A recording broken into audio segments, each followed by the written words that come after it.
The next weapon to be covering for everybody today is the M1000 Classic, or the Scout Rifle. This is the first unlockable weapon that you get for the Scout. The weapon assignment for it is unlocked when you get your Scout up to level 10. This gun is primarily designed to be a low rate of fire, low ammo, high damage, mid to long range sniper rifle. It does not have any real aiming mode, so to speak. There is a focus mode that occurs by charging the trigger down. As you charge the trigger, it will consume 2 shots instead of 1, but it increases your damage and it lets the reticule zoom slightly in. By default, it deals 55 damage per shot. It has a magazine size of 8 and a maximum ammo of 96. Now, the clip size of 8 means that you get 4 charge shots off if you use all of your shots as charge shots, or you can mix and match between hip fire shots and charge shots. The 8 magazine clip size means that you have approximately 12 reloads before you run out of ammo. The rate of fire is 4 shots per second. That is when you hip fire it. It has a reload time of 2.5 seconds. It has 30% armor break by default. This number does increase with your focused shot damage. And while you are in focus mode, your movement speed is slowed to 30% from 100%. So this is actually a very good gun, by the way. On a focus shot, a fully charged focus shot, you deal 110 damage, which is enough to one-shot any of your light enemies outside of a glyphid grunt without a headshot. This is also very good with the built-in armor break and things of that nature. Looking at the modifiers that we have for it, there's not really a lot of shared modifiers. There is a pseudo-shared modifier, but I'm not going to consider that as an actual shared one. So at Tier 1, you have the DRG Classic of ammo versus damage. The increased damage is 10 damage on hip fire, which is not enough to increase the one-shot potential of the gun unless you specifically run the hollow point bullets, which give you 20% bonus damage. If that's the case, it will put you on the lower hazard difficulties where a hip fire headshot will one-shot a grunt.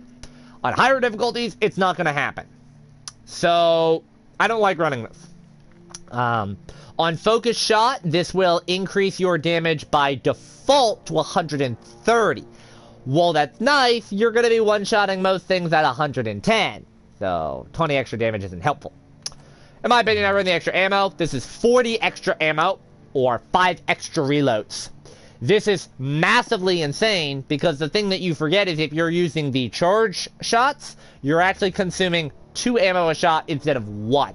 So that is the equivalent of 20 extra charge shots, in my opinion. That is very good. At Tier 2, we have a few options here.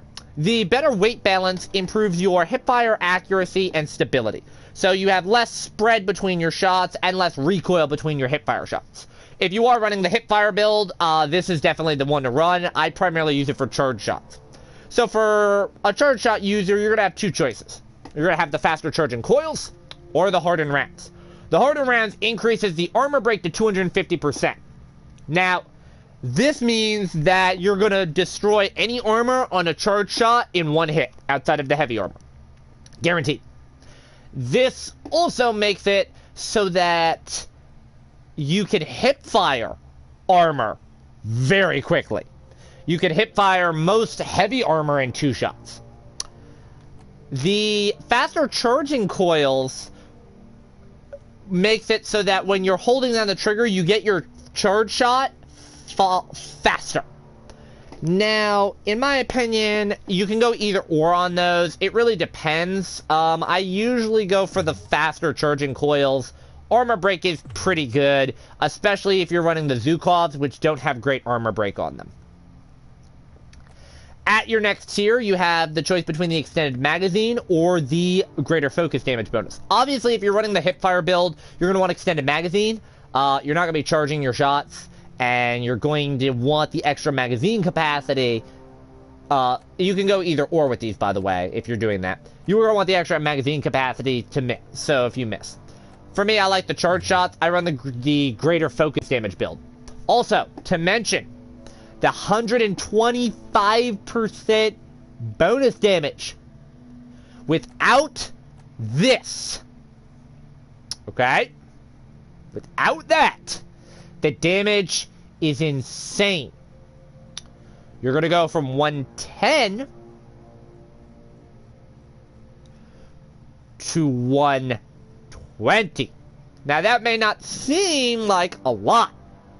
It's less than this. But I have more bullets. I got 20 more bullets with this setup. This is primarily what I run.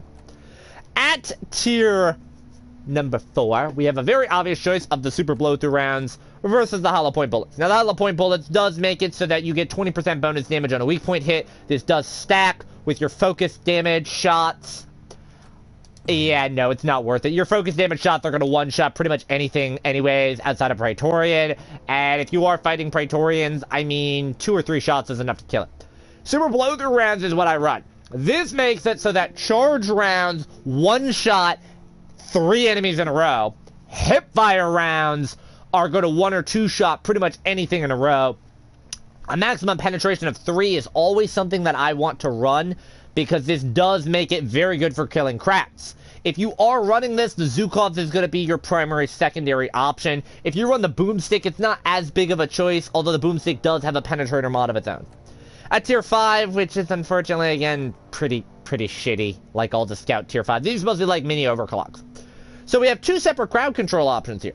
We have the Fear one, where killing your target with a focus shot to the weak point will send nearby enemies fleeing. So it fears them, so they run away for 10 meters. Problem. First off, you have to use a focus shot, which means this will not work on a hipfire build. Move on. Second off, it has to be a kill to a weak point, which means you're going to want to run this modifier instead. Third, you have to kill them. It's not even just a weak point hit. You have to kill them with a charged, focused weak point hit. This is like for the sniper mains out there. And then it will fear them, which sends them running in terror, which is a moving target, which is harder to hit. I don't like this. I don't like this at all. If this was any focus shot, will fear a target. If this was any kill, will fear a target. If this was any weak point shot, will fear a target. Now, obviously, that could be abused pretty easily on a hipfire build or a kill build. I don't like it. I don't like it at all. Too many restrictions. The other one is a guaranteed stun on a focus shot. Now, that is very good. If you hit a focus shot on a Praetorian, it's going to be stunned. The duration of 3 seconds. That is really good. Especially if you stack it with the max penetrations of 3, because now you can stun 3 enemies for 3 seconds. This is what I would run for crowd control builds. This is not going to work in a hipfire build, and I do like the option of either hipfiring or focus charging. That's why I run Killing Machine. The way this works is right after you kill an enemy, you get a lightning fast reload. This gives you a reload of 1 second for half a second after killing an enemy. So pretty much after you kill, you spam the reload button and cha-ching, you're good to go. So primarily you have to decide between the hipfire build. If you're going to run the hipfire build, you need the overclock for it. And I don't have the overclock, so I normally run the charge shot. Unfortunately, the issue with this gun is you can run it for the boomstick to cover you at close range, but then you have less ammo. You can run the Zukovs to give you a high rate of fire, high ammo dump weapon, but you don't really have any good armor break if you do run that build. I have the overclock. I don't use this. I just equip it so that it can help me. So it makes it so that my movement slows down when you're using it in the air. So essentially what happens is if you're in air, like you're falling, you can start focus charging a shot, and while you're doing that, you go slow-mo kind of matrix on the way down so you can hit shots in midair. I don't like that though because it immediately ramps up as soon as the shot's been fired. So as soon as your shot's been fired, you're back to falling. This is an interesting way to save yourself, though, so that's why I run it.